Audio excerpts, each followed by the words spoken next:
Magandang araw ulit mga bayang classmates. Ellis Chase pong muli para magbigay ng aking karera tips. November 16, 2024. Araw tayo ng Sabado. 7 karera pa rin ang naka-line up natin. Puro 1400 meter races po yan. At mag-uumpisa alas 3 ng hapon. Umpisa na agad natin. Race number 1. Start ng winner take all. 2-year-old maiden race.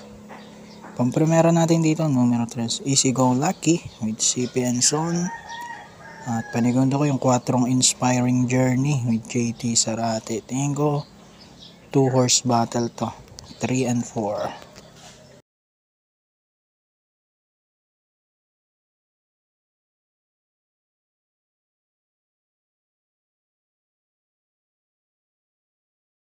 Race number 2, pick 6 naman po, class 5 placer split. Dito ako number 3, Let It Shine with Tanya Navarroza. Panigundo ko naman dito number 5, Prince Arman with RC Tabor. 3-5 naman po para sa race 2.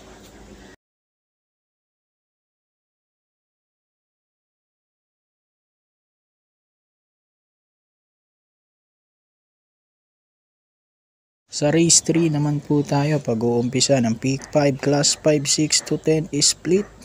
Dito tingin ko 2 horse battle din to. First choice ko yung number 4 na Snow White with RC Baldonido. And second choice ko yung number 2 La Republica with Pabs M. Caballero. Kalaban niya lang yung timbang na dadali niya dahil 57 pa rin siya. 4-2.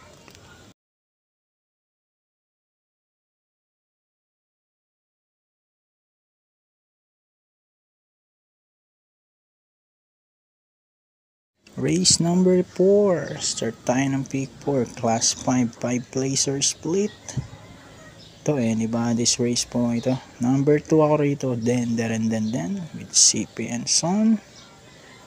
Panigundo ko naman yun. Nagbabalik na si number 3. Signature move with JC De La Cruz. 2-3.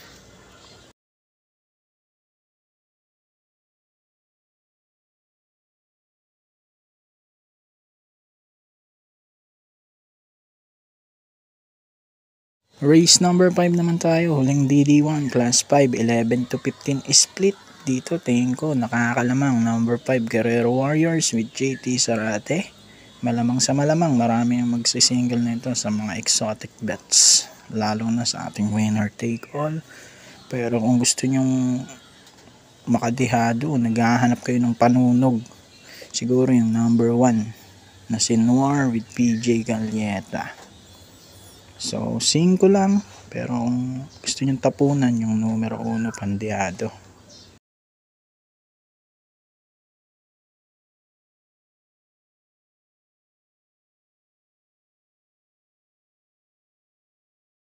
Okay, race number 6 na tayo. Penultimate race, class 5, 11 to 15. Split din to. Pampremera ko yung number 3 Achi Hali with EA Abrea. Gamay na gamay niya naman to. Panigundo ko yung numero 5 Blame the Ghost with Pabs M. Caballero. 3-5 para sa race 6.